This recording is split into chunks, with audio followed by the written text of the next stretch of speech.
Last class में हमने क्या पढ़ा था? Pythagoras theorem.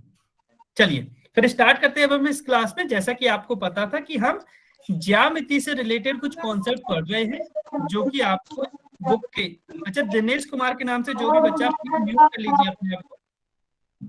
दिनेश कुमार के नाम से जो भी बच्चा प्लीज, हाँ ठीक है ठीक है। अब इसमें कौन कौन से चैप्टर आता है ये भी बता दिया था मैंने। 6th चैप्टर आता है, 7th आपकी बुक का, 8th चैप्टर और 10th चैप्टर। तो इन 4 चैप्टर्स के लिए जो भी कॉन्सेप्ट आपको चाहिए उन सभी कॉन्सेप्ट को हम इन क्लासेज में पढ़ते हैं।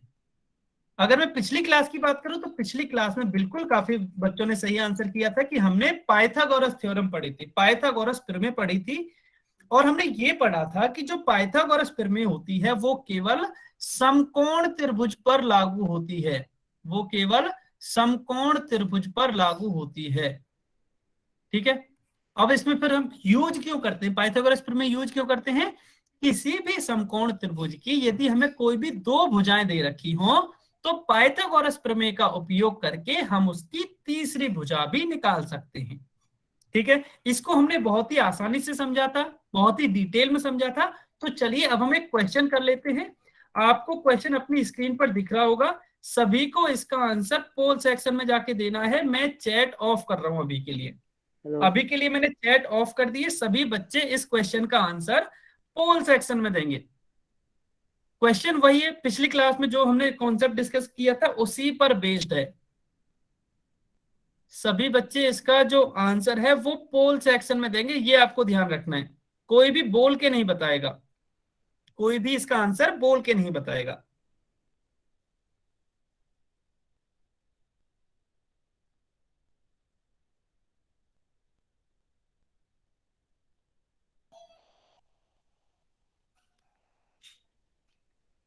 अच्छा इसमें ना थोड़ा सा समय लगेगा, जल्दबाजी में आंसर किसी को नहीं देना है, जल्दबाजी में आंसर किसी को भी नहीं देना है। काफी बच्चों ने बहुत ही जल्दी आंसर कर दिया है, काफी बच्चों ने बहुत ही जल्दी आंसर कर दिया है। और उसमें से भी सर क्वेश्चन नहीं दिख रहा। क्वेश्चन दिख रहा है? नहीं नहीं, क्वेश्चन तो दिख रहा है सभी को। ऐसा है क्या? नहीं, क्वेश्चन तो दिख रहा है। नेटवर्क इश्यू हो सकता है, अगर आपको क्वेश्चन मतलब स्क्रीन दिखाई नहीं दे रही होगी फिर नेटवर्क इश्यू हो सकता है।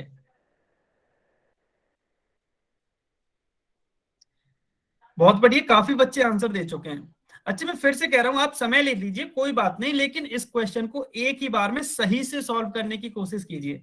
अच्छा जिन बच्चों ने अभी अभी क्लास ज्वाइन की है उनके लिए मैं बता दूं कि लास्ट क्लास में हमने पाइथागोरस प्रमेय या फिर पाइथागोरस थ्योरम के बारे में पढ़ा था, जिसमें हमने ये सीखा था कि जो पाइथागोरस प्रमेय होती है वो समकोण त्रिभुज के लिए लागू होती है। ठीक है। अब उसी के ऊपर हम एक क्वेश्चन कर रहे हैं जो कि आप अपनी स्क्रीन पर देख सकते हो। इस क्वेश्चन का आंसर आपको पोल सेक्शन में जाके देना है। सभी बच्चे ध्यान रखेंगे, इसका आंसर पोल सेक्शन में देना है। काफी बच्चे आंसर कर भी चुके हैं। सिंस काफी बच्चों ने लेट ज्वाइन किया तो हम थोड़ी सी टाइम और रुकेंगे। आप सभी कोशिश कीजिए, आप सभी कोशिश कीजिए, फिर हम इसको डिस्कस करेंगे। हेलो सर आप पाइथागोरस थ्योरम के बारे में बता दो थोड़ा बहुत। लास्ट क्लास में बताया था नहीं, जब इसको एक्सप्लेन करूंगा तब बता दूंगा, अभी नहीं, अभी आपको बताना है पहले। सर भी आंसर दे रहे हैं, इतने बता देते। हाँ अच्छा सनुज एक मिनट आप म्यूट करना। और कोई बोल रहे क्या कुछ? हाँ जी I am Vinod. Yes Vinod, हाँ यस, आप म्यूट हो। अच्छा अगर पिछले 3-4 मिनट में कुछ पढ़ाया है तो प्लीज ना you should repeat because of some technical issues ना स्टूडेंट ज्वाइन नहीं कर पा रहे थे। ठीक है, नहीं सर मैंने वैसे कुछ आपकी नहीं आवाज पढ़ाया। नहीं आ रही, बहुत कम आ रही है आपकी आवाज। विनोद सर सर मेरी आवाज कम आ रही है? एक मिनट एक मिनट, मेरी नहीं आवाज सही कम आ आ रही रही है, है क्या? प्रॉपर आ रही है, प्रॉपर आ रही है ना? ठीक है ठीक है। हाँ जी, शुभम के नाम से जो बच्चा था आपको सर आपने पहले जो समझाया वो एक बार फिर रिपीट करना। कुछ नहीं, क्लास है मैंने ना, कुछ ज्वाइन नहीं नहीं हो रही समझाया। थी। कोई बात नहीं, मैंने कुछ भी नहीं समझाया अभी तक। बस मैंने ये बोला है कि पिछली क्लास में हमने पाइथागोरस प्रमेय पढ़ी थी, उसी ओके के सर। ऊपर ये क्वेश्चन है। बस अभी मैंने कुछ नया नहीं पढ़ाया है। पिछली क्लास जो हमने पढ़ी थी उसमें हमने पाइथागोरस प्रमेय पढ़ी थी, उसी के ऊपर एक क्वेश्चन है जो कि आपको सॉल्व करना है। अभी हमने कुछ भी नया नहीं पढ़ा है। Okay sir. ठीक है, क्वेश्चन को ध्यान से पढ़ेंगे सभी बच्चे। ठीक है, अगर आपने लेट ज्वाइन किया है तो अभी 7:12 हो रहे हैं, 1 मिनट वेट करते हैं। 7:13 पे इस क्वेश्चन को हम डिस्कस करेंगे। ठीक है। अच्छा, एक बच्चे ने बोला था कि पाइथागोरस प्रमेय क्या होती है सर, वो बता दो। तो मैं ये बता देता हूं एक बार जल्दी से, ताकि आपको इस क्वेश्चन को सॉल्व करने में थोड़ी आसानी हो जाए। देखिए, पाइथागोरस प्रमेय एक तो समकोण त्रिभुज पर लागू होती है, तो इसलिए मैंने सबसे पहले एक समकोण त्रिभुज बनाया है यहाँ। अब उसका आप कुछ भी नाम दे सकते हो, मैं इसको नाम दे रहा हूं ABC। अब ये इसकी भुजा है कर्ण, ये आधार, और ये लंब। पाइथागोरस प्रमेय ये कहती है कि जो कर्ण का स्क्वायर है वो बराबर होता है लंब के स्क्वायर के प्लस आधार के स्क्वायर के, प्लस आधार के स्क्वायर की। तो ये आपको सॉल्व करके बताना है। अब देखिए क्वेश्चन में देख सकते हो किस किस का मान दे रखा है। एक तो हमें आधार दे रखा है 3 सेंटीमीटर, कर्ण दे रखा है 5 सेंटीमीटर। तो आपको ऊंचाई, ऊंचाई बेसिकली लंब ही होता है इसका, यही तो इस त्रिभुज की ऊंचाई है जो इसका लंब है, यही तो है ना। सर। हाँ, परपेंडिकुलर कहते हैं उसको, हाइट भी कहते हैं इस त्रिभुज की, कुछ भी कह सकते हो, उसका मान आपको बताना है। ठीक है, 7:13 हो चुके हैं। लास्ट सर 15 ये पहला ही क्वेश्चन समझाया आपने। हाँ जी, अभी समझाया भी नहीं है, कुछ भी नहीं किया, अभी तो समझाऊंगा मैं, अभी समझाया भी नहीं है अभी। ठीक है सर। ठीक है, हाँ, लास्ट 15 सेकंड और रुकते हैं, आपको जल्दी से आंसर करना है। लास्ट 15 सेकंड और वेट करते हैं, जल्दी से आंसर कीजिए। जिस बच्चे ने आंसर नहीं किया है जल्दी से हमने भी लिया क्लास, क्या हमने भी लिया क्लास सर। अभी अभी स्टार्ट हुए तो घबराने की बात नहीं है। सभी बच्चे जिन्होंने अभी अभी ज्वाइन किए क्लास, अभी कुछ भी नहीं निकला है, अभी हमने कुछ भी नहीं पढ़ा है, बस ये पहला ही क्वेश्चन है जो आपको सॉल्व करना था। उसके लिए अब आपके में आंसर देना है। हाँ जी बिल्कुल, पोल सेक्शन में आंसर देना है। और अब आपके पास केवल 10 सेकंड बचे हैं, क्योंकि काफी टाइम से क्वेश्चन चल रहा है। 10 सेकंड है आपके पास। ठीक है, अगर जल्दबाजी में आंसर नहीं दे पा रहे हैं तो कोई बात नहीं, मत देना, आप कमेंट में लिख देना बाद में, मैं जैसे ही कमेंट चालू करूंगा तब लिख देना। आप कमेंट में लिख देना, क्योंकि काफी बच्चे काफी टाइम से इसको वेट कर रहे हैं इसके लिए। ठीक है, लास्ट 5 सेकंड और है, 5 सेकंड और है। 5 4 3 कर दिया 2 सर। 1। ठीक है, सर जी आज ढंग से चल रहा है पर। Good evening sir. अब चल रहा है good evening, good evening, good evening, good evening everyone. अब सबका सही चल रहा है, क्योंकि मुझे भी मेरे मोबाइल पे दिखता रहता है कि सही चल रहा है या नहीं। अभी सही चल गया है। हाँ, शुरुआत में काफी बच्चों को प्रॉब्लम आई होगी कि लिंक से क्लास ज्वाइन नहीं हो रही थी, कोई बात नहीं, अभी काफी बच्चों ने ज्वाइन कर ली है, लगभग सभी बच्चों ने ज्वाइन कर ली है, तो इसलिए अब आराम से क्लास चलेगी, अब कोई समस्या नहीं आएगी। चलिए अब इस क्वेश्चन पे आते हैं। मैं क्या करता हूं, मैं ना तब तक चैट ऑन कर देता हूं। अगर किसी बच्चे को इसका आंसर चैट में लिखना है तो आप चैट में लिख सकते हो, लेकिन ध्यान रहे आंसर केवल एक बार ही लिखना है, ये ध्यान। अगर कोई भी बच्चा एक से ज्यादा बार आंसर लिखेगा तो उसको क्लास से निकाल दिया जाएगा। सभी बच्चे ध्यान रखेंगे ये बात। चलिए अब हम इसको समझ लेते हैं कि इस क्वेश्चन में दिया क्या हुआ है और हमसे पूछा क्या है।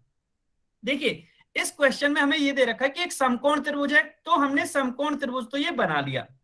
इस समकोण त्रिभुज का जो आधार है वो 3 सेंटीमीटर है, तो मैं क्या कर रहा हूं, अभी जो आधार था ये वाला, उसकी जगह मैं 3 सेंटीमीटर लिख देता हूं।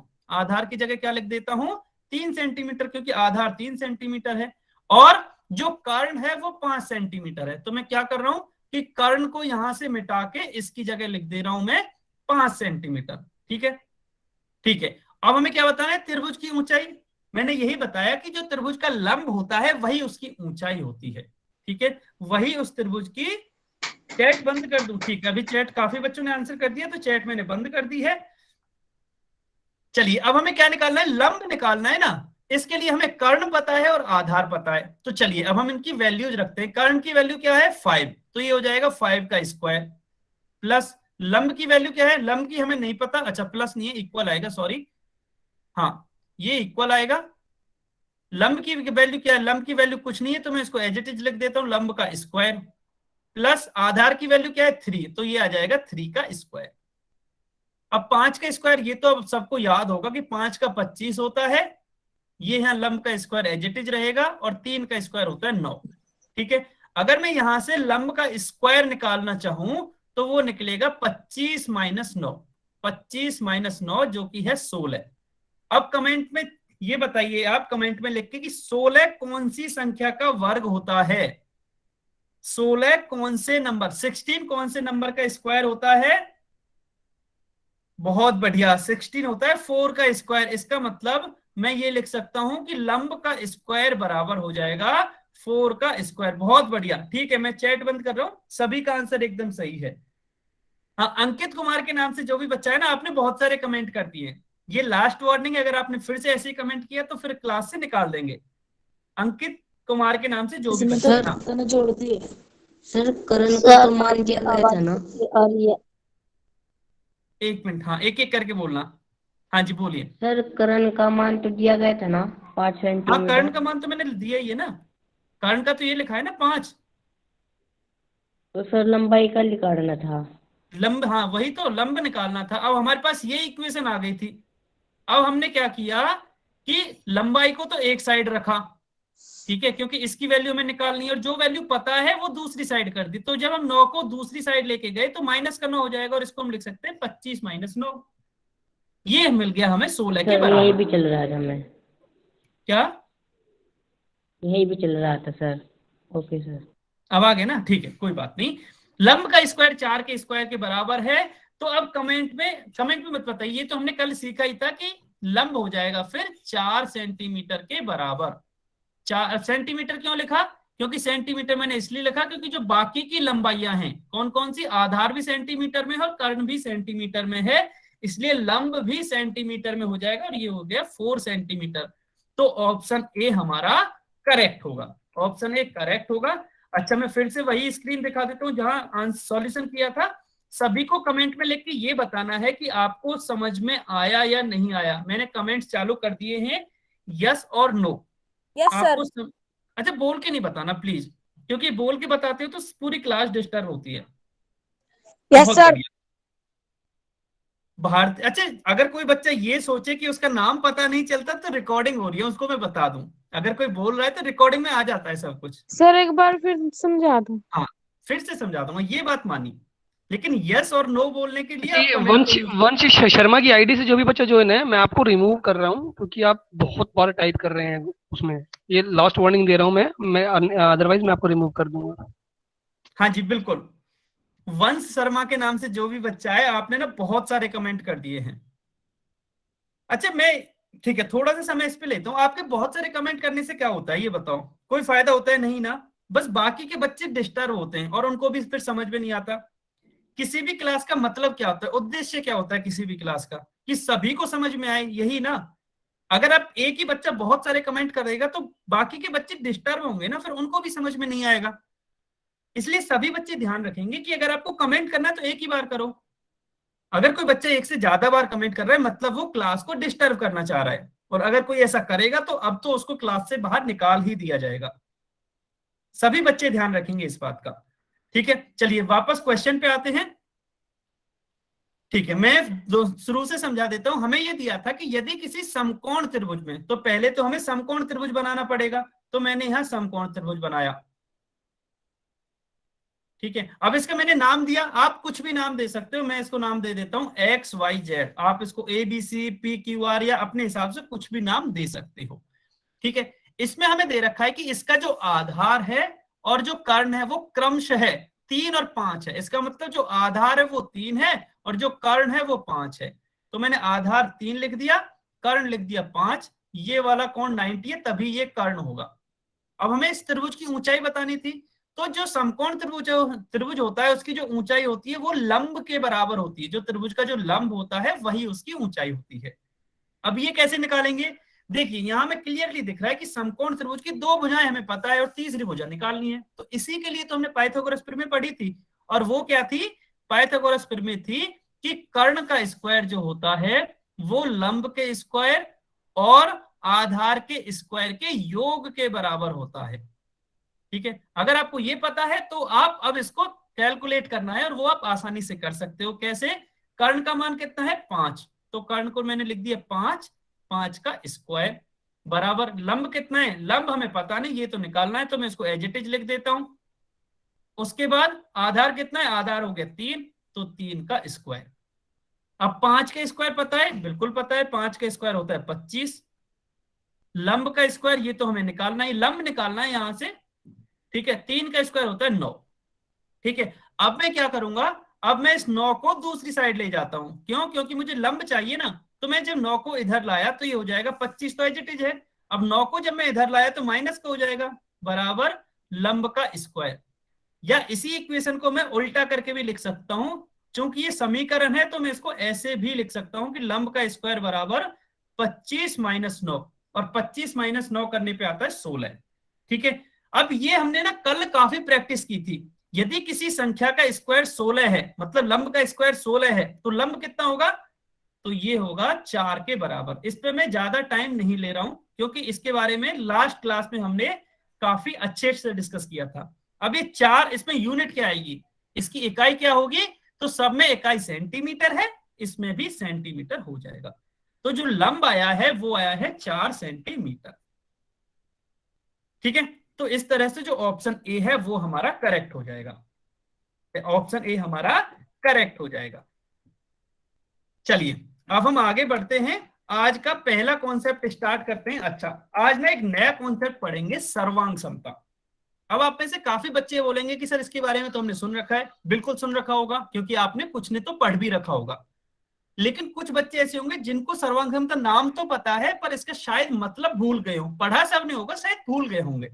ठीक है, और कुछ को शायद सर्वांग समता को समझने में समस्या होती होगी। तो सभी बच्चे ध्यान से सुनेंगे। पहले हम सर्वांग समता का मतलब समझेंगे कि सर्वांग समता आखिरकार होती क्या है। अब ये तो आपको पता है कि हम त्रिभुज की सर्वांग समता पढ़ते हैं, तो वो हम बाद में पढ़ेंगे त्रिभुज की सर्वांग समता। पहले हम सर्वांग समता का मतलब समझ लेते हैं। ठीक है, अच्छा ये ध्यान रखना है आपको, जब भी हम सर्वांग समता की बात करते हैं तो कोई भी दो चीज होनी चाहिए। दो चीज को कंपेयर करते हैं, दो चीजों की तुलना करते हैं, तभी हम कहते हैं कि दोनों जो चीज जिनकी हम तुलना कर रहे हैं वो सर्वांग सम है या नहीं। ठीक है, सबसे पहले तो आपको ये याद रखना पड़ेगा। अब इंपॉर्टेंट चीज क्या है कि यदि किन्हीं दो वस्तुओं का ध्यान रखना है, क्योंकि दोनों की तुलना कर रहे हैं, तो यदि उन दोनों वस्तुओं का जिनकी तुलना कर रहे हैं उनका आकार भी समान है और आकृति भी समान है, तो वे दोनों वस्तुएं सर्वांग सम होती हैं। ठीक है, अब आपको लगेगा कि सर आकार का क्या मतलब होता है और आकृति का क्या मतलब होता है। चलिए अब हम इसके लिए कुछ एग्जाम्पल ले लेते हैं। सभी ने कुछ इस तरह की पेंसिल तो जरूर देखी होगी। ठीक है, आप में से काफी के पास पेंसिल होगी भी। मान लो ये एक पेंसिल है और ये दूसरी पेंसिल है। ठीक है, यहां आपके पास दो पेंसिल हैं। अगर मैं आपसे पूछूं तो क्या इन दोनों जो पेंसिल हैं इनका क्या दोनों का आकार सेम है? अब आकार क्या होता है जनरली, चूंकि ये पेंसिल है तो आकार का मतलब हो गया कि इनकी लंबाई क्या समान है, लंबाई और मोटाई। क्या इनकी लंबाई और मोटाई समान है? जल्दी से आप कमेंट में लिख के बताइए, क्या आपको इन दोनों की लंबाई और मोटाई समान लग रही है? यस और नो, सभी बच्चे बताएंगे। क्या आपको इन दोनों की लंबाई और मोटाई समान लग रही है? बिल्कुल समान लग रही है। ठीक है, मतलब ये दोनों की आकार तो समान है। इन दोनों का क्या आकार तो समान है, क्योंकि इनकी लंबाई और मोटाई समान है। तो आकार का मतलब समझ गई ना कि उसकी लंबाई चौड़ाई मोटाई दूसरे के बराबर होनी चाहिए, वो होता है आकार। अब क्या इनकी आकृति बराबर समान है? क्या आकृति का मतलब क्या होता है? देखिए, पहली जो आकृति है वो भी पेंसिल की है और जो दूसरी आकृति है वो भी पेंसिल की है। मतलब ये जो दोनों आकृतियां हैं वो पेंसिल हैं। ठीक है, अच्छा मैं चैट बंद कर रहा हूं। ये जो दोनों आकृतियां हैं वो हैं पेंसिल, इसका मतलब दोनों ही आकृतियां समान हैं। तो आकार समान हो गया और आकृति भी समान हो गई, और आकृति भी समान हो गई। तो हम यहां से कहेंगे कि ये जो दोनों पेंसिलें हैं वो क्या है, वो सर्वांग सम है। हम कहेंगे कि ये जो दोनों पेंसिलें हैं वो सर्वांग सम है। ठीक है, आपको ये ध्यान रखना है, सर्वांग सम तभी बोलना है जब उनका आकार भी समान हो, मतलब लंबाई चौड़ाई ऊंचाई सारी चीजें समान हो, और आकृति भी समान हो, मतलब दोनों जो चीजें। सर आकार और आकृति दोबारा समझाना। ठीक है, मैं दोबारा समझा रहा हूं, सभी बच्चे ध्यान से समझेंगे। आकार का मतलब क्या होता है? किसी भी वस्तु की लंबाई चौड़ाई या फिर मोटाई वो कैसी है वो होता है उसका आकार। ठीक है, अगर मैं इन दोनों की तुलना करूं तो इन दोनों में मैं क्लियरली देख सकता हूं कि दोनों की लंबाई भी समान है, दोनों का मोटाई भी समान है, तो इसका मतलब दोनों का आकार समान है। आकार का मतलब उसकी लंबाई कितनी है और मोटाई कितनी है, क्या वो समान है? अगर हाँ तो आकार समान है। अब आकृति क्या है? तो ये दो वस्तुएं हैं। पहली वस्तु मुझे पेंसिल की तरह दिख रही है और दूसरी वस्तु भी मुझे पेंसिल की तरह ही दिख रही है। अब जो पेंसिल है वो इसकी आकृति है। वो क्या है? इसकी आकृति है। ठीक है, आकृति मतलब शेप। अच्छा, आकृति मतलब शेप। ठीक है, और आकार मतलब होता है साइज। क्या है उसका? आकार मतलब साइज। तो दोनों की शेप और साइज अगर दोनों इक्वल हैं तो वो दोनों आकृति है, दोनों जो वस्तुएं होंगी वो सर्वांग सम कहलाएंगी। ठीक है, अब कुछ इंपॉर्टेंट पॉइंट सीख लेते हैं सर्वांग सम के बारे में, सर्वांग सम वस्तुओं के बारे में। ठीक है, ये तो मैंने बता दिया कि यदि किन्हीं दो वस्तुओं का आकार और आकृति समान है तो वो दोनों वस्तुएं सर्वांग सम होती हैं। यही हमने अभी पढ़ा। अब एक और पॉइंट है कि यदि दो वस्तुओं को जो सर्वांग सम होती हैं, जो दो वस्तुएं सर्वांग सम होती हैं, उनके उसी संबंध को हम सर्वांग समता भी कहते हैं। उसी संबंध को हम सर्वांग समता। क्या हुआ? प्रिंस के नाम से जो भी बच्चा आपने बोला है ना, कुछ डाउट है क्या आपका? प्रिंस इंदौरा के नाम से जो भी बच्चा है, आपका डाउट है कोई? ठीक है, चलिए आगे चलते हैं। सर हाँ सर आवाज नहीं आ रही, ऐसे करे। आवाज आ रही है? नहीं आवाज आ रही है, आवाज में कोई समस्या नहीं है। मैं फिर से आपको बता दे रहा हूं कि मेरे पास भी मोबाइल है और मैं मोबाइल में देखता रहता हूं कि मेरी आवाज आ रही है या नहीं। ठीक है, तो जब भी आवाज नहीं आती है मुझे पता चल जाता है। अगर आपके में आवाज नहीं आ रही है तो हो सकता है आपके मोबाइल में सर फोन की साउंड से कम आती है आवाज। ठीक है, अब पता नहीं वो आप चेक कीजिए कि आवाज में क्या प्रॉब्लम है। वो तो मेरी सर साइड से सही है या फिर ईयरफोन लगाने पड़ते हैं। ठीक है, चलिए आगे बढ़ते हैं। हाँ, ये जो दो आकृतियां सर्वांग सम होती है उसी संबंध को हम सर्वांग समता भी कहते हैं। चलिए अब ये बताइए कमेंट में कि क्या ये दोनों किताब जो हैं वो सर्वांग सम है क्या? यस और नो लिख के बताना है कि क्या ये दोनों किताब, मतलब इनका आकार भी एक जैसा है और आकृति भी एक जैसी है क्या? क्या ये दोनों किताब सर्वांग सम है? बिल्कुल सही बात। अच्छा, मैं फिर से चैट ऑफ कर रहा हूं। बिल्कुल सही बात, दोनों ही सर्वांग सम है। क्यों? क्योंकि इनका आकार तो देखिए समान ही लग रहा है, आकार तो समान ही है। और आकृति की बात करूं तो ये दोनों ही तो बुक हैं, दोनों ही तो किताब हैं, तो आकृति भी समान हो गई। इसका मतलब क्या हुआ कि ये दोनों आकृतियां सर्वांग सम होंगी। ठीक है सर दोनों एक सी किताब भी है। हाँ, दोनों एक सी, इसीलिए। ठीक है, अच्छा हमें ना कलर से कोई लेना देना नहीं होता। अगर इसका कलर मान लो रेड होता तो हमें उससे कोई लेना देना नहीं होता, हमें केवल आकार और आकृति देखनी होती है, कलर हम नहीं देखते। मैं बस उदाहरण के लिए बता रहा हूं, मान लो इस ब्लू की जगह या नीले रंग की जगह इसमें रेड होता तो भी ये सर्वांग सम होती, क्योंकि कलर से उसका लेना देना नहीं है। चलिए आगे चलते हैं। हाँ, अब देखो कुछ और उदाहरण देखते हैं। अभी तक हमने ये देखे थे कि सर्वांग सम आकृति है कौन कौन सी। अब आपको ये देखना है कि कौन कौन सी आकृतियां सर्वांग सम नहीं होती हैं, तो उसके उदाहरण देख सकते हो। देखो ये देख सकते हो, और ये अगर मैं इन दोनों आकृतियों की बात करूं तो दोनों का आकार अलग अलग है, आकार अलग अलग है। क्यों? क्योंकि ये टेबल कुछ अलग तरह की लग रही है और ये टेबल कुछ मुझे अलग तरह की लग रही है। ठीक है, दोनों सेम नहीं है, आकार अलग है। लेकिन यदि मैं आकृति की बात करूं तो आकृति तो सेम है। आकृति सेम क्यों है? क्योंकि दोनों ही टेबल हैं, आकृति तो समान है। अब चूंकि इसका आकार अलग है, सर्वांग सम होने के लिए क्या है कि दोनों का समान होना जरूरी है, लेकिन यहां आकार समान नहीं है, इसलिए ये दोनों जो आकृतियां हैं वो सर्वांग सम नहीं होंगी। ठीक है, ये तो हमने एक उदाहरण समझा। अब अगला उदाहरण इससे समझते हैं। अब देखिए दोनों ही कुर्सियों में आप देख सकते हो कि दोनों का जो आकार है वो अलग है। आकार क्या है? वो अलग है। क्यों? क्योंकि ये बड़ी कुर्सी है और ये वाली छोटी कुर्सी है। ठीक है, तो दोनों का आकार अलग हो गया, लेकिन आकृति एक जैसी है। क्यों? क्योंकि दोनों ही तो कुर्सी हैं, आकृति समान है। लेकिन फिर भी ये दोनों आकृतियां सर्वांग सम नहीं है। क्यों नहीं है? क्योंकि जो इनका आकार है वो अलग अलग है। आकार क्या है? अलग अलग, इसलिए ये सर्वांग सम नहीं होंगी, ये सर्वांग नहीं होंगे। ठीक है, अब कमेंट में बताइए आपको सर्वांग सम के बारे में थोड़ा सा समझ में आया सर कि सर्वांग। हाँ जी बताइए। सर जी हट के समझाना। सर जो ये आपने कहा है इनमें से आकार और आकृति है, इनमें से अगर एक बराबर ना हो तो वो सर्वांग सम नहीं होगी। बिल्कुल नहीं होगी, बिल्कुल। सर जी हट के समझाना। अच्छा, आपको क्या समझ में नहीं आया आपको ये बताना पड़ेगा, क्योंकि मैं सब चीज दो बार बताइए, इसलिए आपको बता दूं कि आपको क्या समझ नहीं आया, मैं दोबारा से समझा दूंगा। बताइए बताइए बताइए क्या समझ में नहीं आया। अच्छा, सभी को, बाकी को समझ में आया ना? एक बच्चे ने बोला है। हाँ जी, आप बताइए आपको क्या समझ में नहीं आया।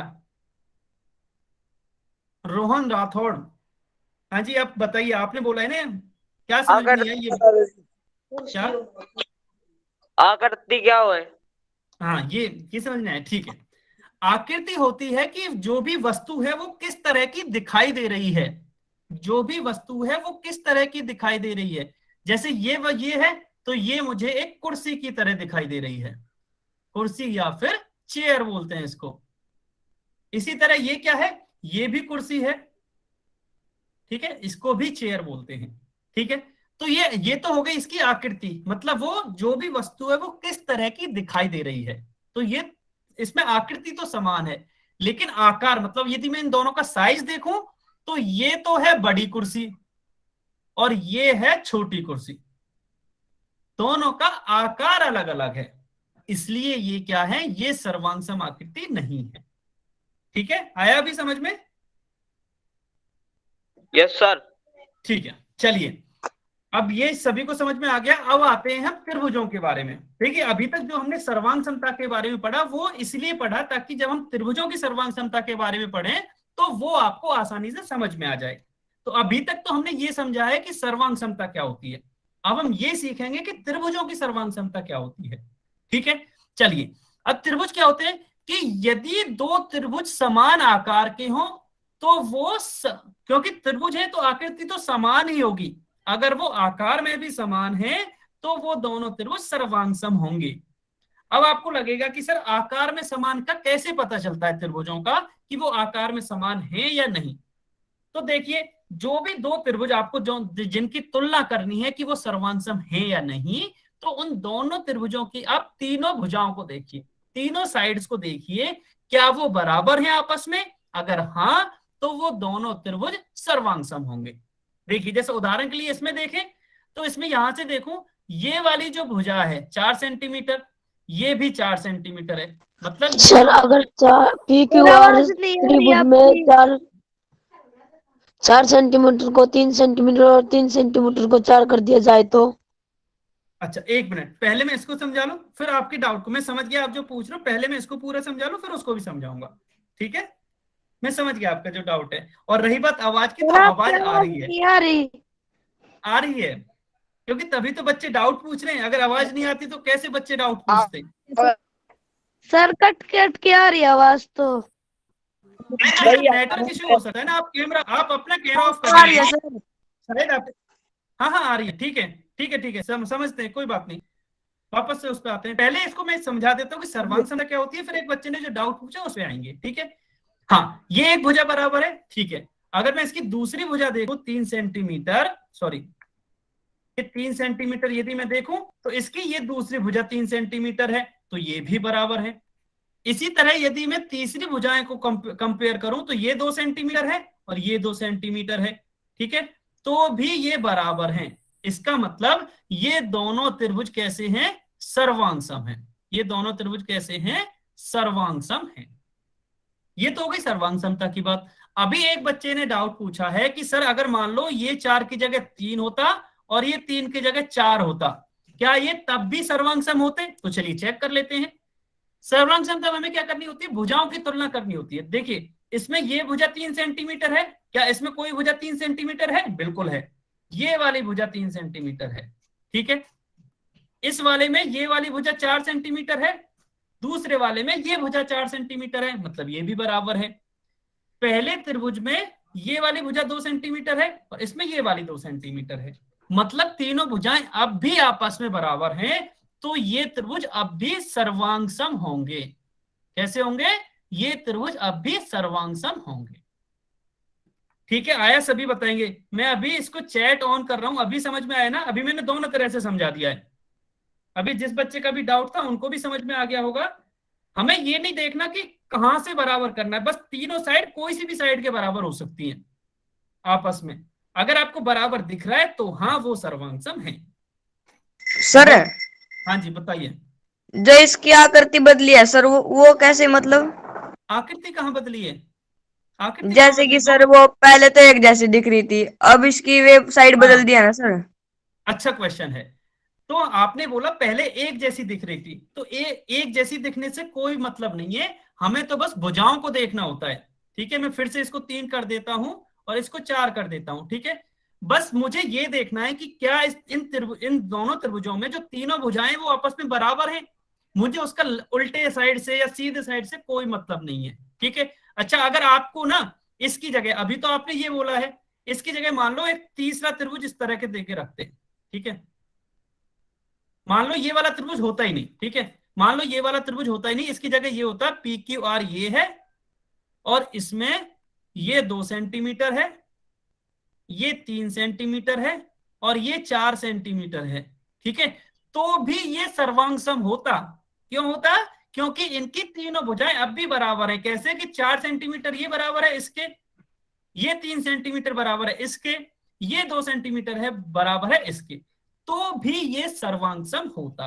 हमें ये कोई लेना देना नहीं है कि वो ऊपर की भुजाई होनी चाहिए, नीचे की भुजाई बराबर होनी चाहिए, कोई से भी हो सकती है, बस तीनों बराबर होनी चाहिए। आया समझ में? Yes sir. आ गया ना? ठीक है, बहुत बढ़िया। Yes sir. चलिए ठीक है ठीक है ठीक है, अगर आपको यहां तक समझ में आ गया सर्वांग समता के अच्छा ठीक है, अभी यस मत बोलिए। ठीक है ठीक है, आ गया। सर हाँ जी, सर अगर हम उसमें 5 और 4 कर देते तो क्या होता? तो नहीं होता। हाँ ऐसे, हाँ ये इस तरह के क्वेश्चन पूछ लो। आप ये कह रहे हो कि इसकी बजाय कहीं भी मान लो इस 3 की जगह 5 होता, ये कह रहे हो ना? इसकी जगह मान लो 5 होता, यही ना? Yes sir. हाँ, तो इस केस में क्या होता? देखिए ये 4 और ये 4 बराबर हैं। ठीक है, ये 2 और ये 2 बराबर हैं, लेकिन यहां देख सकते हो कि ये 3 जो है वो 5 है, ये दोनों आपस में बराबर नहीं है। अगर कोई भी एक भुजा आपस में बराबर नहीं है तो वो सर्वांग सम नहीं होगा, वो फिर सर हमें बस भुजा देखनी है, अगर दोनों में सेम सेम है। हाँ जी ठीक है। अच्छा कुछ और भी देखना होगा, कोणों के बारे में भी देखेंगे, वो हम आगे सीखेंगे। अभी हम केवल भुजा के बारे में सीख रहे हैं। ठीक है, कोणों के बारे में सीखेंगे वो आगे, अभी केवल भुजा। अगर आपको 3 भुजाएं दे रखी हैं तो आपको केवल भुजाएं ही देखनी है और वो बराबर होनी चाहिए। चलिए अब देखिए एक और उदाहरण लेते हैं त्रिभुजों की सर्वांग समता का। अच्छा एक कमेंट में लिख के बताइए तो कि क्या ये सर्वांग सम है या नहीं। कमेंट में लिख के बताइए क्या ये सर्वांग सम है या नहीं दोनों। बहुत बढ़िया, बिल्कुल सही बात है सभी की। ये पिछला वाला ही क्वेश्चन था, पिछला वाला ही क्वेश्चन था ये बराबर ही है, सेम ही तो क्वेश्चन है। ठीक है, सेम ही तो क्वेश्चन है। अच्छा अब देखिए मैं एक उदाहरण लेके बता रहा हूं। मान लो 2 और 3 बराबर है, या मान लो x 2 के बराबर है, तो हम उसको लिखते कैसे हैं? हम उसको ऐसे लिखते हैं ना, x बराबर 2। ठीक है, मतलब ये बराबर का क्या होता है? चिन्ह होता है, निशान या साइन होता है। इसी तरह सर्वांग समता का भी एक साइन है। क्या है वो? ध्यान से देखना, ऐसे 2 लाइन और इनके ऊपर एक ऐसे टेढ़ा सा निशान। ठीक है, ये होता है सर्वांग समता का निशान। ये सभी को ये ध्यान रखना है कि ये अगर इस तरह का निशान दिखे तो ये सर्वांग समता का होता है। और ये 2 सर त्रिभुजों इसका के मतलब बीच, दोनों भुजाएं के इक्वल होता है। हाँ इसका मतलब दोनों त्रिभुज सर्वांग सम है, इसका मतलब ये है। Okay sir. इक्वल भुजाओं से कोई लेना देना नहीं है, सर्वांग सम है। अगर मतलब सर्वांग सर सम मैं है तो उनकी त्रिभुजी कह रहा संगत था, क्या? त्रिभुजी कह रहा था। हाँ त्रिभुज की कह रहे हैं, नहीं त्रिभुज बराबर है इसका मतलब ये नहीं सर्वांग सम है। सर्वांग सम मतलब उनकी संगत भुजाएं बराबर हैं। ठीक है, संगत भुजाएं बराबर हैं। ये बताया? हाँ जी बताइए। सर जो आपने चिन्ह बताया, अगर ये 2 समान भुजाओं के बीच में है तो इसका मतलब वो सर्वांग समता है। नहीं नहीं, भुजाओं के बीच में ये चिन्ह कभी भी नहीं आएगा, भुजाओं के बीच में ये चिन्ह कभी भी नहीं आएगा, ये हमेशा 2 त्रिभुजों के बीच में ही आएगा। ठीक है, ओके सर, बस ये सर, डाउट जैसे था। यहाँ है, एक मिनट मैं पहले ये लिख लेता हूँ। ABC त्रिभुज ABC सर्वांग सम होगा त्रिभुज पी क्यू आर के। ठीक है, इस तरह से लिखा होगा हमेशा, हमेशा मतलब दो अब आ त्रिभुज रहा है होंगे सर, इसके समझ दोनों में। साइड। हाँ जी, अब बताइए किसी डाउट किसका है, जिसको आगे समझ में बहुत अच्छी बात सर है। ये त्रिभुज है जो, हाँ ये जी इसके भुजाओं के बेस पे होगा जी।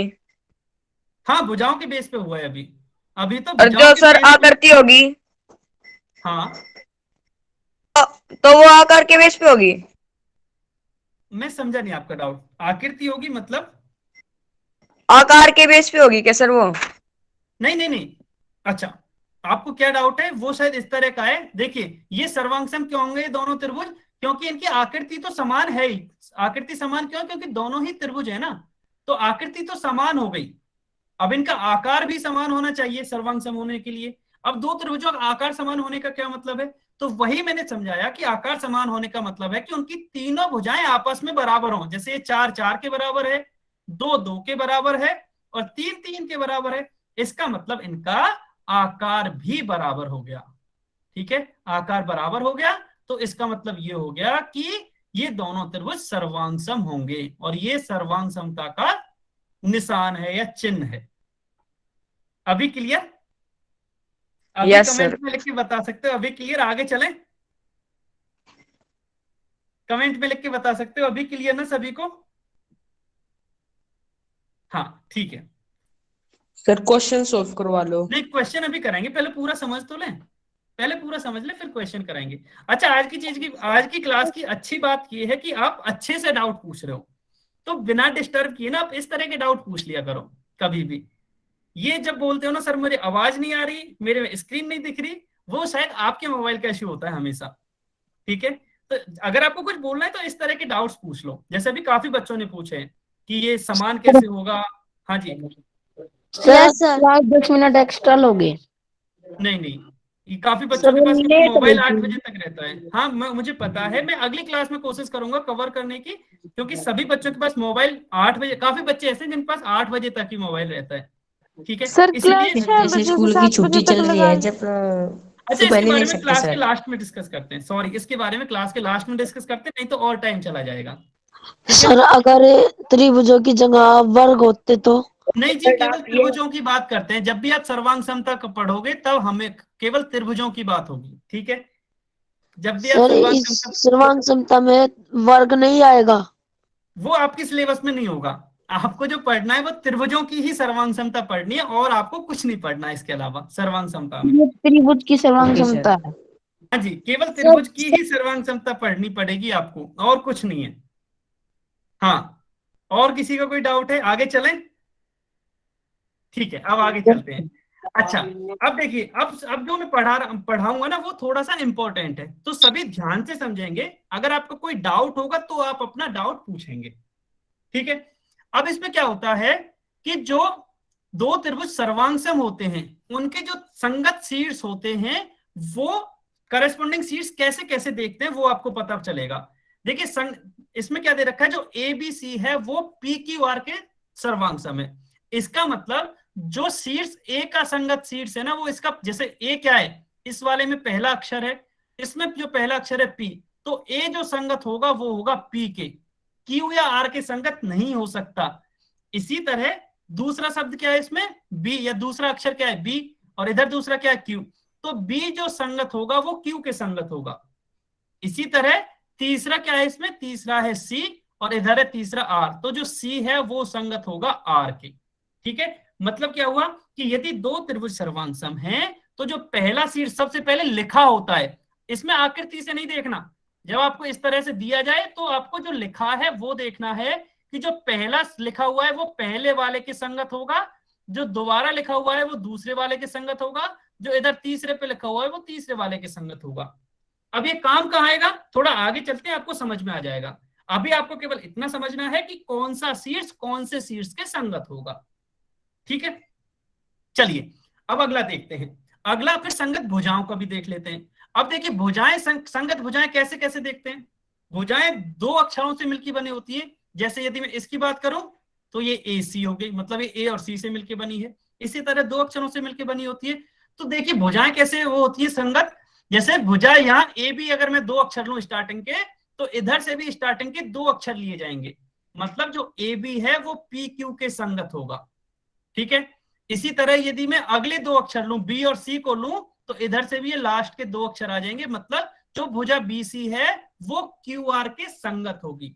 और ये संगत होती कब है? जब ये दोनों त्रिभुज सर्वांग सम हो। मैं केवल तब की बात कर रहा हूं। इसी तरह अब ये तो हो गया, इसी तरह आप ये बता सकते हो इस त्रिभुज में कि जो भुजा AC है वो कौन सी भुजा के संगत होगी। कमेंट में लिख के बता सकते हो। इसमें से देख के आप ये बता सकते हो कि जो भुजा AC है वो PQR की कौन सी भुजा की संगत होगी। इसमें से देख के बता सकते हो क्या कि जो AC है, AC या CA दोनों एक ही बात है, AC या CA कौन सी PQR की कौन सी भुजा के संगत होगी? बहुत बढ़िया, बहुत ही बढ़िया, शाबाश। हाँ बिल्कुल सही समझे। ठीक है, मैं चैट बंद कर रहा हूं, सभी का आंसर एकदम सही है।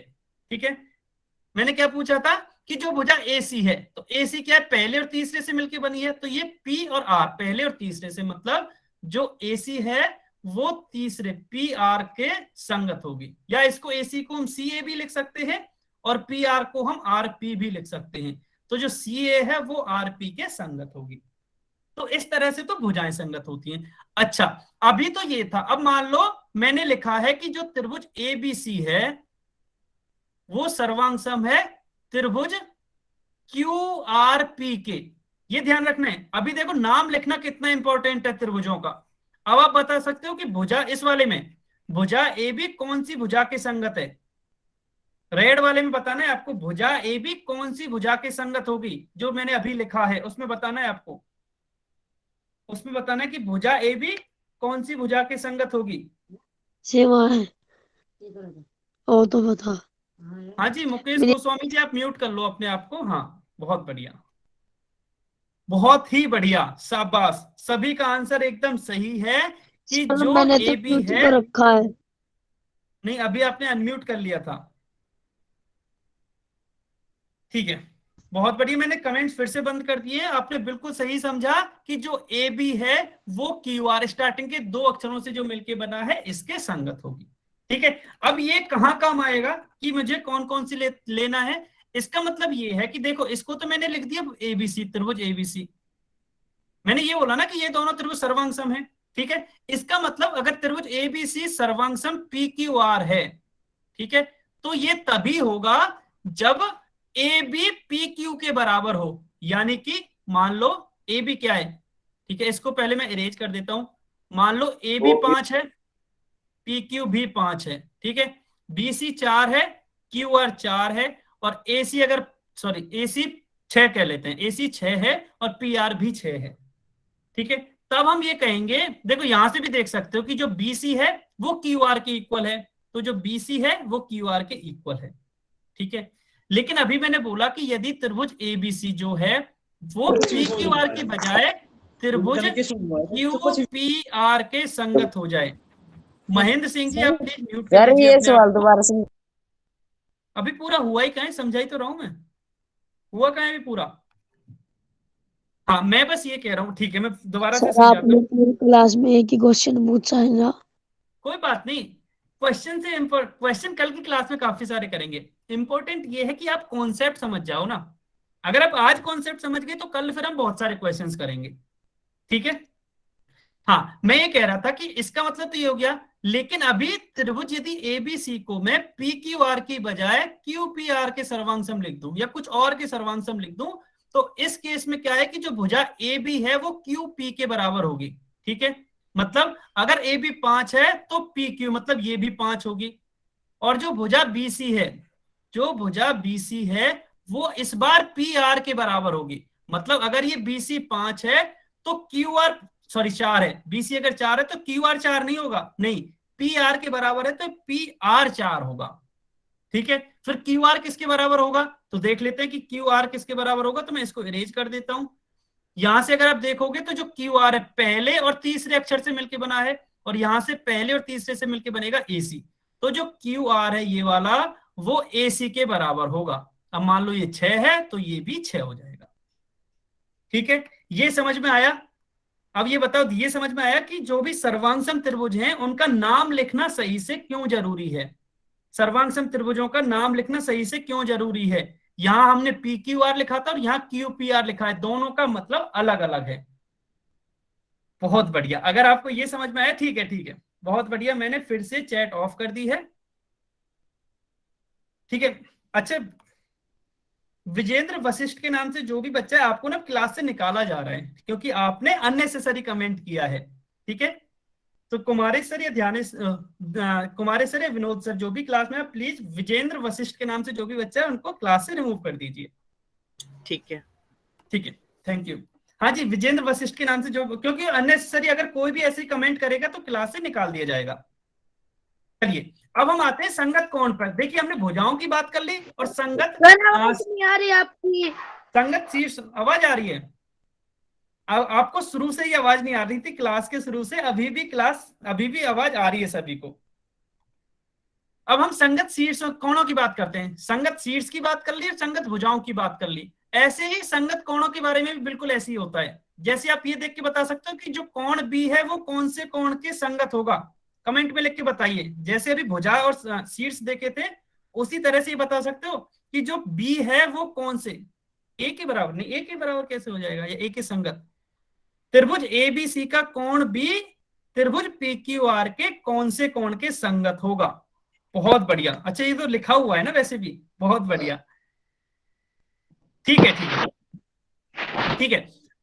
यहां से देख सकते हैं हम क्लियरली कि जो ए है, जो कोण ए है वो पहले P के संगत होगा, जो B है वो Q के संगत होगा, और जो C है, ये तीसरा है, इधर से तीसरा है R, ये इसके संगत होगा।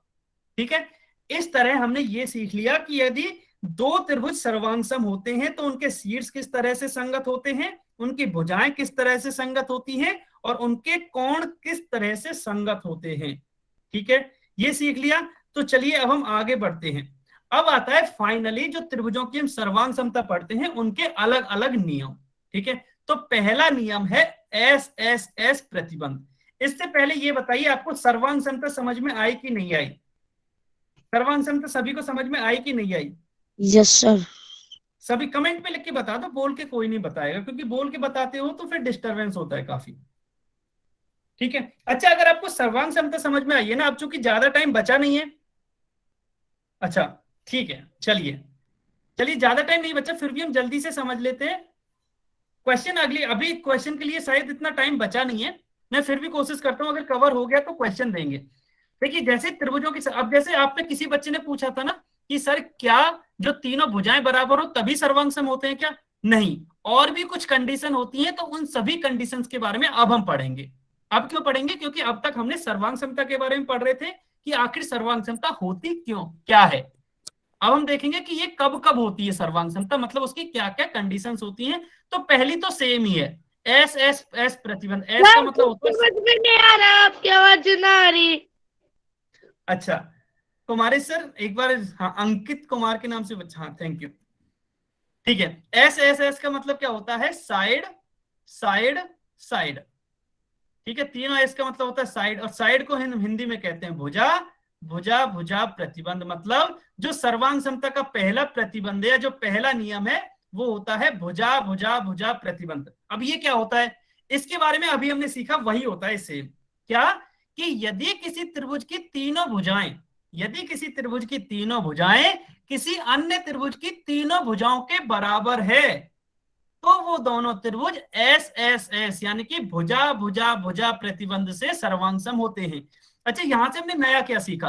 देखिए हमने ये तो सीख लिया था कि त्रिभुज सर्वांग सम है, लेकिन अब ये भी जानना जरूरी है कि उनमें कौन से नियम से या कौन से प्रतिबंध से सर्वांग सम है। तो वो हो गया यहाँ एस एस एस प्रतिबंध। क्यों? क्योंकि इसकी ये भुजा इसके बराबर है, ये वाली भुजा इसके बराबर है, और ये जो भुजा है सी वो इसके बराबर है। मतलब तीनों भुजाएं आपस में बराबर बराबर हैं, इसलिए ये एस एस एस प्रतिबंध से सर्वांग सम होंगे। ठीक है, इसका एक उदाहरण लेके देखते हैं। उदाहरण क्या है? जैसे मान लो एक त्रिभुज है एबीसी और दूसरा है पी क्यू आर। यदि मैं इसकी एक भुजा देखूं, डेफिनेशन वाला पेज दोबारा दिखाना। डेफिनेशन वाला पेज ये लीजिए, दोबारा देखिए, मैं इसको इरेज कर देता हूं, आपको स्क्रीनशॉट लेना है तो ले सकते हो। यस, चलिए आगे चलते हैं अब। हाँ, इसमें यदि मैं देखूं तो ये वाली भुजा 4 सेंटीमीटर है, इसमें ये 4 सेंटीमीटर है, मतलब एक भुजा बराबर है। दूसरी भुजा देखते हैं, ये 3 सेंटीमीटर है, ये 3 सेंटीमीटर, मतलब दूसरी भी भुजा बराबर है। ये 2.5 सेंटीमीटर है, ये भी 2.5 सेंटीमीटर, मतलब तीसरी भुजा भी बराबर है। इसका मतलब ये 3 भुजाएं बराबर हैं, मतलब भुजा भुजा भुजा यानी कि एस एस एस प्रतिबंध लगेगा और ये दोनों ही त्रिभुज सर्वांगसम होंगे। ठीक है, चलिए। अच्छा, अब आपको ना बहुत सारी रामायण पढ़ा दी मैंने, बहुत सारी चीजें बता दी। अब एक क्वेश्चन कर लेते हैं जल्दी से, बहुत ही आसान सा क्वेश्चन, क्वेश्चन नंबर 64। चैट बंद है, सभी को इसका आंसर पोल में देना है। Question number 64। क्वेश्चन क्या है, 2 त्रिभुज दे रखे हैं, आपको बस ये बताना है कि क्या ये सर्वांगसम है। ठीक है, ये गलत नहीं होना चाहिए, क्योंकि मैं बहुत टाइम से बस यही समझाने लग रहा हूं आपको कि ये दोनों त्रिभुज सर्वांगसम है या नहीं है। जल्दी से बताइए, अगर आपने ये क्वेश्चन जल्दी कर लिया ना तो फिर एक और क्वेश्चन सॉल्व करेंगे। अगर आपने ये क्वेश्चन जल्दी से कर लिया तो एक और क्वेश्चन सॉल्व करेंगे। ये बहुत ही आसान है, ये बहुत ही आसान है, ये बहुत ही आसान है। सर इस क्वेश्चन के बाद इससे पिछले वाला पेज एक बार और दिखा देना। ठीक है, इस क्वेश्चन के बाद दिखा देता हूं मैं। पहले ये क्वेश्चन जल्दी से कीजिए, बहुत बढ़िया, काफी बच्चे सॉल्व कर चुके हैं, बहुत ही अच्छी बात है। ठीक है, अच्छा, क्वेश्चन सॉल्व करने से फायदा क्या होता है कि हमें ये पता चल जाता है कि जो भी अभी मैंने समझाया आपको वो आपके समझ में आया या नहीं आया। हाँ जी, बहुत ही आसान क्वेश्चन है, ये मुझे पता है, बिल्कुल सही बात है, और सभी को पता है कि बहुत ही आसान क्वेश्चन है। 10 सेकंड रुकते हैं, केवल 10 सेकंड रुकते हैं, जल्दी से आंसर कीजिए। 10 सेकंड से आपके पास केवल 10 सेकंड से, जल्दी से आंसर कीजिए। 5 सेकंड और है। 5 4 3 2 1, समय समाप्त। अच्छा, नंदू के नाम से जो भी बच्चा है, नंदू बागरी, आप प्लीज म्यूट कर लीजिए अपने आप को, आपने अनम्यूट कर रखा था। चलिए, अच्छा, सर्वांगसम की बात हो रही थी कि सर्वांगसम है या नहीं, तो उसके लिए तो आप क्लियरली देख ही सकते हो ना। अगर मैं इस वाली भुजा की बात करूं 3.5, तो यहाँ ये वाली 3.5 है।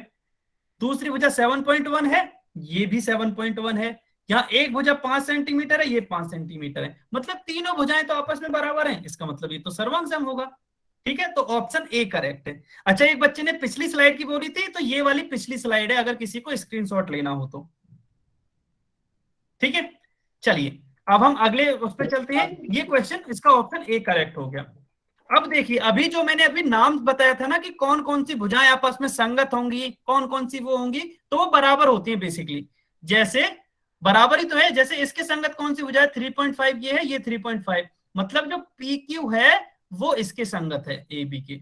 अभी संगत क्यों बोली, क्योंकि यहां हम देख सकते हैं कि पी क्यू जो है वो बराबर होती है, इसलिए हमने इसको संगत बोला। ठीक है, तो आपको ये ध्यान रखना है कि जब भी संगत का मतलब आए, जो भी भुजाएं संगत होती है तो वो बराबर भी होती हैं। इसी तरह से जो भी कोण संगत होते हैं वो भी बराबर होते हैं। ठीक है, चलिए एक और क्वेश्चन कर लेते हैं, समय हो गया मुझे पता है। क्वेश्चन नंबर 65 एक और कर लेते हैं, फिर इस क्लास को खत्म करेंगे। ये लास्ट क्वेश्चन है। अच्छा, यहां ना मैंने संगत का वो क्यों समझाया, क्योंकि इसमें काम आएगा।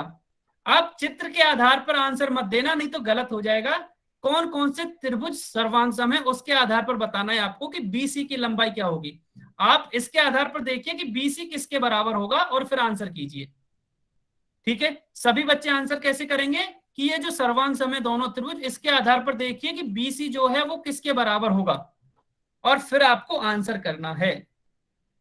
बीसी किसके बराबर होगा वो आपको देखना है। अगर आपने वो देख लिया तो आपका आंसर एकदम सही आ जाएगा। अच्छा, नंदू के नाम से जो बच्चा, आप ना बार बार म्यूट और अनम्यूट कर रहे हो अपने आप को, अगर आपने एक बार और किया तो क्लास से अब तो निकल जाओगे आप। त्रिभुज एबीसी और पी आर क्यू में ये दोनों सर्वांगसम हैं। ठीक है, तो अच्छा, यहां ना आपको ये नहीं देखना कि ये सर्वांगसम है या नहीं, ये तो क्वेश्चन में दे ही रखा है। अगर ये सर्वांगसम है तो बस ये पूछा कि बीसी की लंबाई क्या होगी। बहुत बढ़िया, शाबाश, काफी बच्चे आंसर दे चुके हैं और ज्यादातर का आंसर सही है, बहुत ही बढ़िया, शाबाश, बहुत ही बढ़िया। ठीक है, समय ऊपर हो चुका है तो 10 सेकंड वेट करते हैं, 10 सेकंड वेट करते हैं, फिर कल हम यहीं से कंटिन्यू करेंगे, कल हम यहीं से कंटिन्यू करेंगे। अभी 10 सेकंड और है, फिर इसको डिस्कस करते हैं और आज की क्लास खत्म करते हैं। 10 सेकंड और है, 5 सेकंड, 5 4 3 2 1, समय समाप्त। चलिए देखिए, हमें क्या दे रखा है कि ये वाला त्रिभुज और ये वाला त्रिभुज, ये दोनों क्या है, ये दोनों सर्वांग सम है। अब मैंने बताया, अब आप क्या ध्यान रखना है कि यदि त्रिभुज सर्वांग सम ऑलरेडी दे ही रखा है, क्वेश्चन में ही दे रखा है, तो आप ये मत देखिए कि कौन सी भुजा यहां से कौन सी भुजा के बराबर होगी। क्यों? क्योंकि आप केवल नाम पे देखिए कौन सा त्रिभुज, जो त्रिभुज एबीसी है, जो त्रिभुज एबीसी वो पी आर क्यू के सर्वांग सम है ना, तो ये त्रिभुज पी आर क्यू के सर्वांग सम है। ठीक है, अगर ऐसा है तो मुझसे क्या पूछा है कि बीसी की लंबाई क्या है। अगर मैं दोनों की तुलना करूं तो बीसी लास्ट के दो अक्षरों से मिलकर बना है, और इधर लास्ट के दो अक्षरों से मिलकर क्या बनेगा, आर क्यू या क्यू आर। तो मैं ये यहां से ये कह सकता हूं कि जो बीसी है वो आर क्यू के बराबर होगा। अब आर क्यू यहां से पता है क्या, बिल्कुल पता है, आर क्यू तो 8 सेंटीमीटर है, तो इसका मतलब बीसी भी 8 सेंटीमीटर हो जाएगा, बीसी भी 8 सेंटीमीटर हो जाएगा। तो ऑप्शन बी हमारा करेक्ट होगा, ऑप्शन बी हमारा करेक्ट होगा। हाँ जी, अभी मैं चैट ऑन कर देता हूं, आपको ये बताना है कि ये समझ में आया या नहीं आया। ये इंपॉर्टेंट क्वेश्चन था, अगर आपको ये समझ में आ गया तो फिर तो सर्वांग समता समझ में आ जाएगी। सर अब जाए? हाँ जी, बस आज की क्लास यहीं तक थी, ये लास्ट क्वेश्चन था। होमवर्क नहीं है। नहीं, आज होमवर्क सर नहीं है। एक सवाल पूछना है। हाँ जी, एक मिनट पहले बच्चों को, और अच्छा आपको डाउट ही पूछना है ना, हाँ जी पूछिए पूछिए पूछिए, यस।